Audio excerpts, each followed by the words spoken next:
আসসালামু আলাইকুম। সবাইকে শুভেচ্ছা জানাচ্ছি। মাসুম মাহবুব দেখছেন ওপেন দ্য ইউটিউব চ্যানেল এবং মাসুম মাহবুব ফেসবুক পেজ। পৃথিবী এক ভয়ংকর দিকে যাচ্ছে। বিশেষ করে মধ্যপ্রাচ্য। একটা বড় ভূমিকম্প হতে যাচ্ছে মধ্যপ্রাচ্যে। ইরান এবং আমেরিকার এই লড়াইতে পুরো আরব দেশ জ্বালিয়ে পুড়িয়ে ছারখার করে ফেলবে ইরান।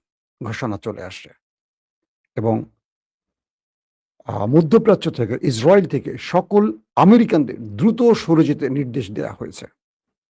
এবং যারা আরবে আছেন, যারা সরতে পারবেন না, দ্রুত বাংকারে চলে যেতে বলা হয়েছে, শেল্টারে চলে যেতে বলা হয়েছে।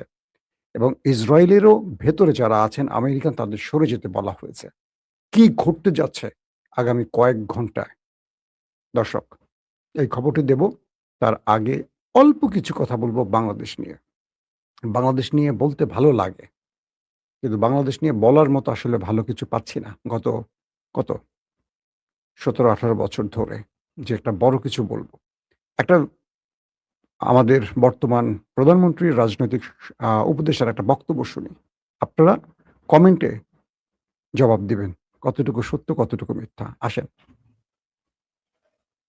হাসনাত আব্দুল্লাহকে সমন্বয়কদের অনেকে মানে হাসি ঠাট্টা করে বলতো হাসিনার আব্দুল্লাহ। আমি চ্যালেঞ্জ ছুড়ে দিলাম, হাসনাত এবং সার্জিস গণঅভ্যুত্থানের পক্ষে শক্তি ছিল না। গণঅভ্যুত্থানের সময় সার্জিস এবং হাসনাত ছাত্রলীগের আওয়ামী লীগের এজেন্ট হিসেবেই কাজ করছিল, এবং এটা আসিফকে জিজ্ঞেস করেন, নাহিদকে জিজ্ঞেস করেন, আমি দায়িত্ব নিয়ে বলছি।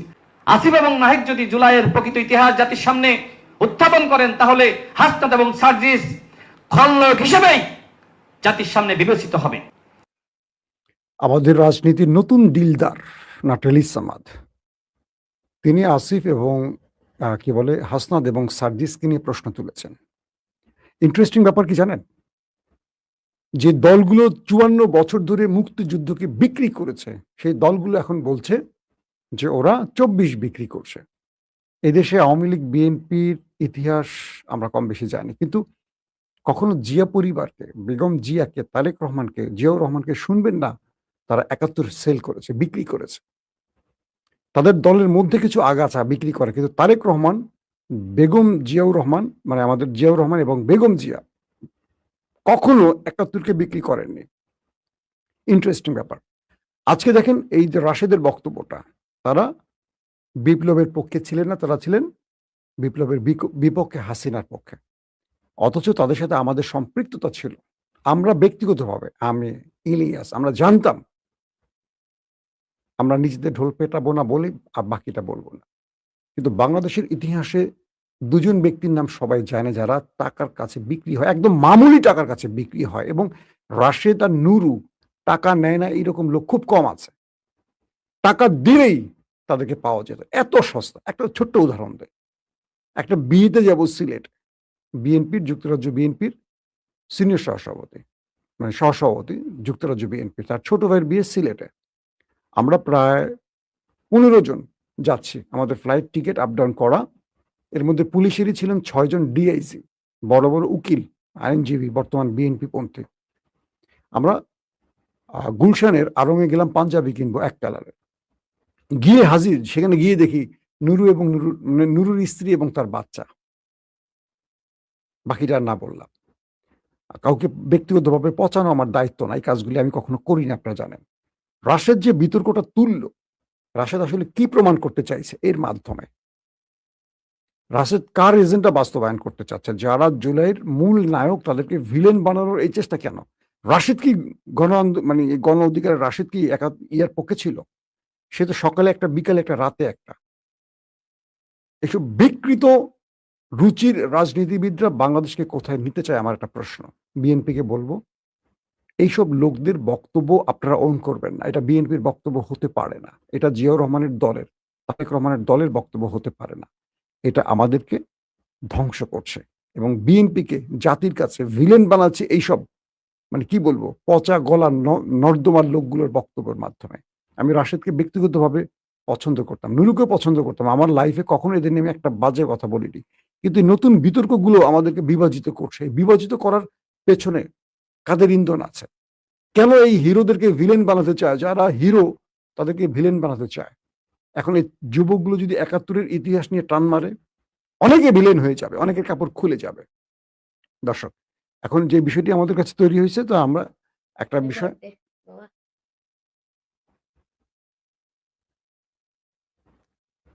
আবার ফ্রেমে আসো। আমার ছেলে আমাকে লাইভের মধ্যে চলে আসতে হ্যাপি বার্থডে দেওয়ার জন্য, আজকে আমার জন্মদিন, তাই হঠাৎ করে সে আমার স্টুডিওতে অনেকক্ষণ দাঁড়িয়ে আছে, আমাকে দেখতে পাচ্ছে না। এই যে এটা হলো আমার ছেলে মুয়াজ্জল সাবিত প্রিয়, ক্লাস 5-এ পড়ে। সে আমার জন্য একটা গিফট নিয়ে আসছে, বাবাকে জন্মদিনের গিফট দিবে, সে লাইভের মধ্যে চলে আসছে। এটার মধ্যে কি আছে বাবা?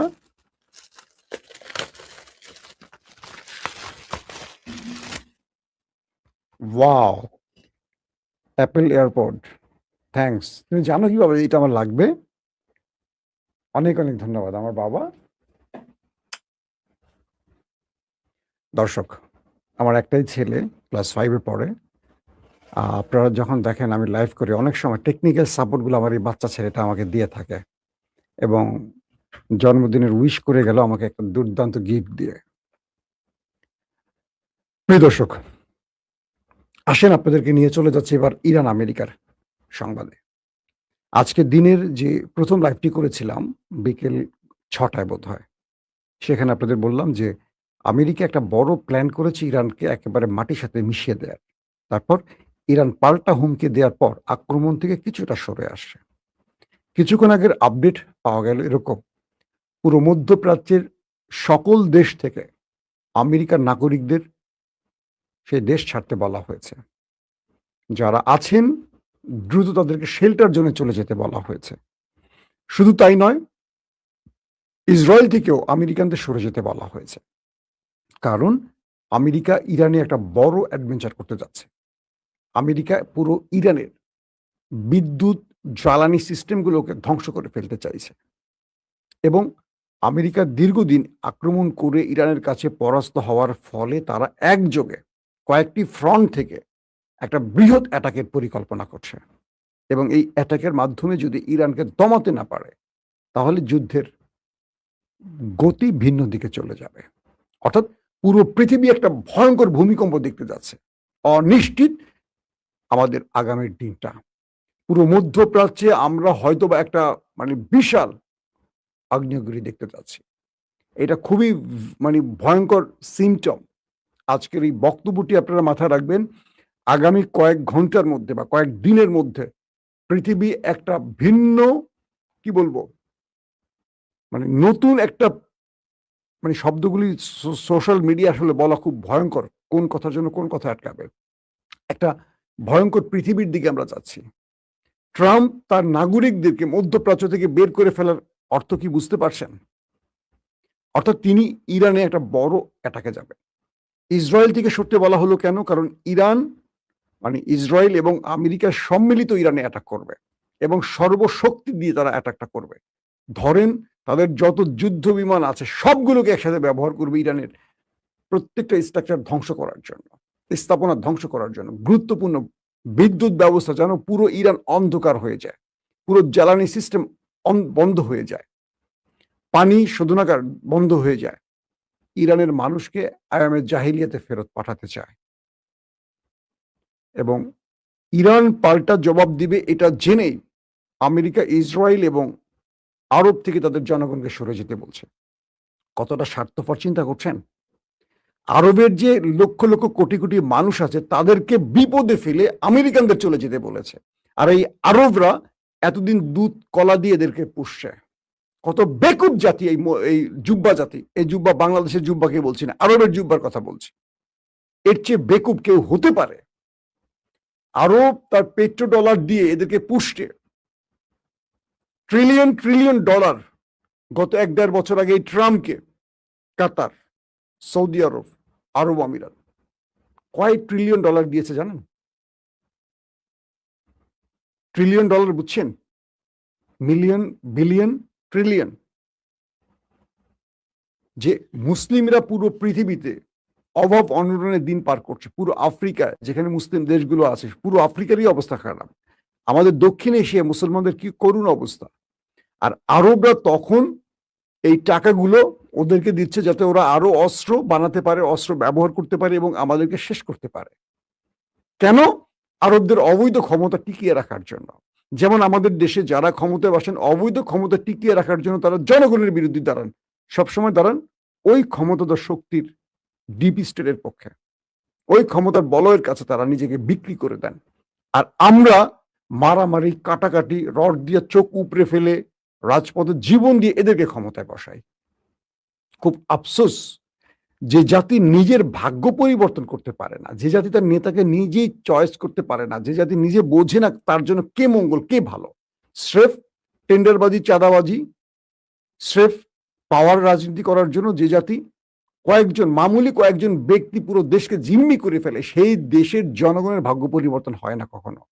আজকে সৌদি আরবের দিকে তাকান, রাজ পরিবার পুরো দেশকে কন্ট্রোল করে। ইরান গত কয়েক মাসে 130 দিন ধরেন বা 150 দিন ধরেন কি পরিমাণ এটাকে আরবে করেছে, কিন্তু একটা মুসলমানকে তারা মারেনি।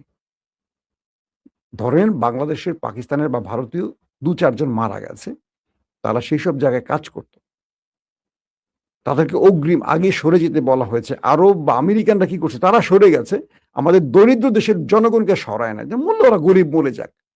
আমাদের দেশের মানুষ মারা গেলে আওয়ামী লীগ বিএনপি কিছু যায় আসে? দেখেন লাশটা ঠিক মতো আসে কিনা, কত পথ ঘাট পাড়ি দিয়ে লাশ আসে।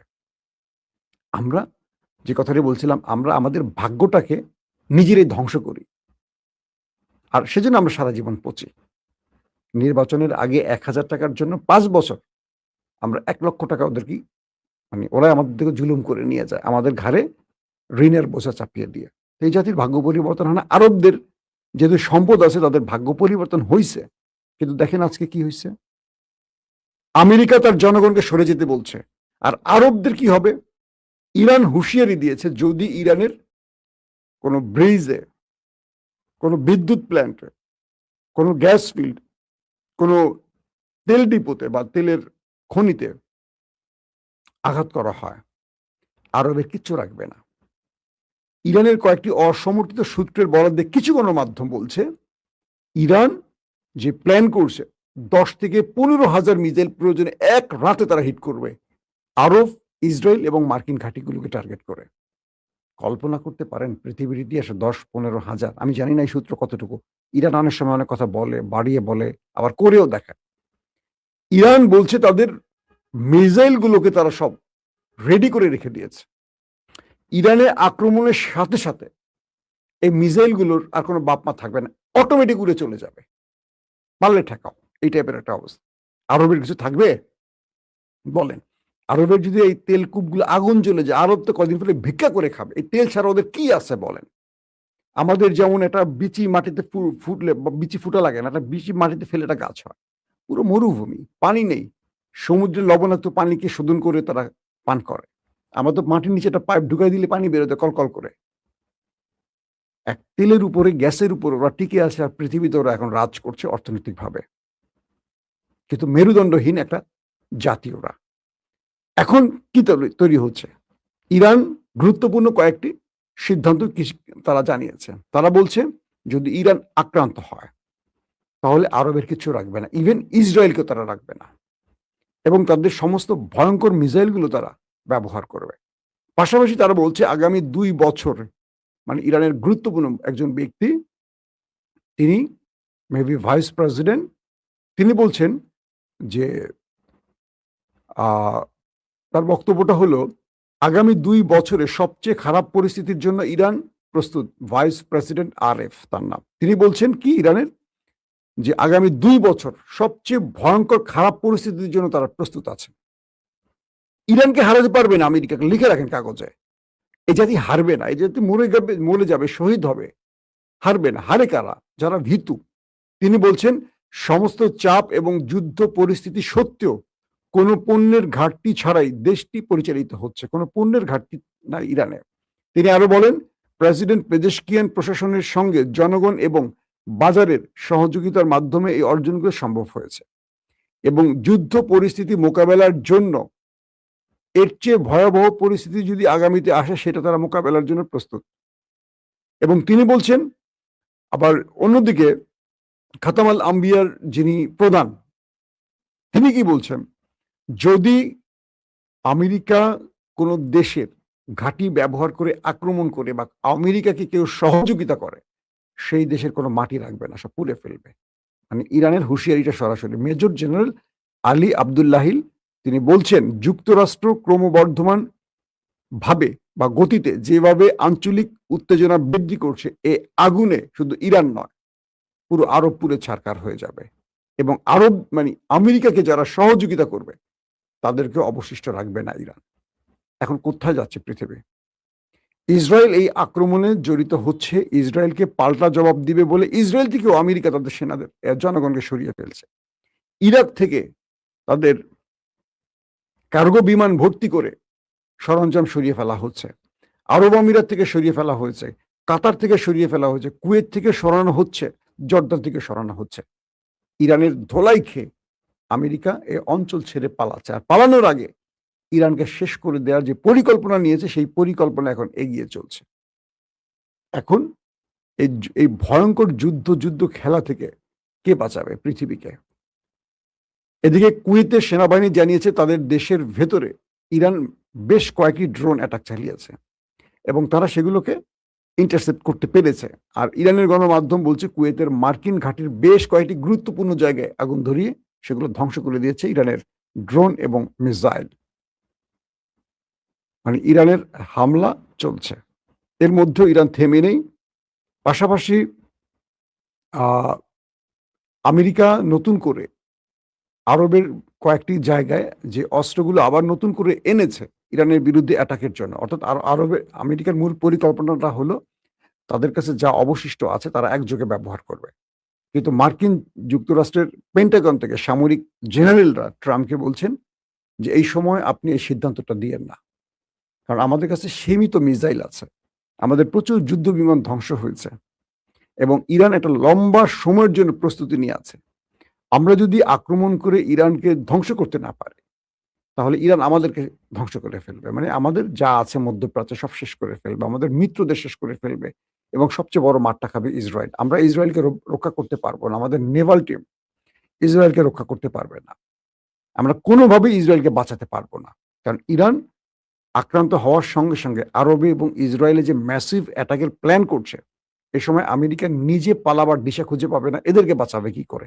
ট্রাম্পকে মার্কিন জেনারেলরা বলছেন, আমেরিকার ওয়াল স্ট্রিট জার্নাল চেক করে দেখেন। তার মানে একটা ভয়ঙ্কর পৃথিবী দেখতে যাচ্ছি আমরা। আগামী কয়েক ঘন্টা অনেক বড় কিছু ঘটতে পারে, যদি না কেউ ত্রাতা হয়ে এই যুদ্ধ বন্ধ না করে। আমরা এই যুদ্ধ চাই না, আমরা শান্তি চাই। আবারও বলছি, আমরা শান্তির পক্ষে। কিন্তু ডোনাল্ড ট্রাম্প শেষ সময় এসে তিনি কি অ্যাডভেঞ্চার করবেন আল্লাহ ভালো জানে। ট্রাম্প যদি ইরানের পাওয়ার প্ল্যান্ট বা গুরুত্বপূর্ণ জ্বালানি কেন্দ্রগুলোকে টার্গেট করে, সবচেয়ে বড় মাসুল দেবে আরব এবং ইসরায়েল। কাগজে লিখে রাখেন, কারণ ইরান ছাড়বে না এবং ইরানকে কোনোভাবে দমাতে পারবে না। ট্রাম্প বুঝে গেছেন পারমাণবিক অ্যাটাক করবেন এবং বলা হচ্ছে যে কিছু কিছু জায়গায় পারমাণবিক ওয়ারহেড ব্যবহারও করেছে পূর্বের যুদ্ধে, 40 দিনের যুদ্ধে। ইরান কাউকে বলেনি। আমেরিকা, ট্রাম্পই বলছেন তারা সীমিত আকারে নিউক্লিয়ার ব্যবহার করেছে ইরানের যুদ্ধে। তার মানে কি ইরান দমে যায়নি, তার মানে ইরান দমে যাবে না। তাহলে ইরানকে দমাবেন কি করে এইভাবে হামলা করে? ইরান যখন একযোগে মিসাইলগুলো মারবেন, আরবের কিছু থাকবে? ইসরায়েল শেষ হয়ে যাক, আপত্তি নেই। আরব তো আমাদেরই দেশ, মুসলিম দেশ। এই আরবের সম্পদগুলো মুসলমানদের সম্পদ। কোথায় থামবে পৃথিবী? দর্শক, আজকের মতো বিদায় নিচ্ছি। প্রত্যেকে ভালো থাকবেন। আল্লাহ হাফেজ।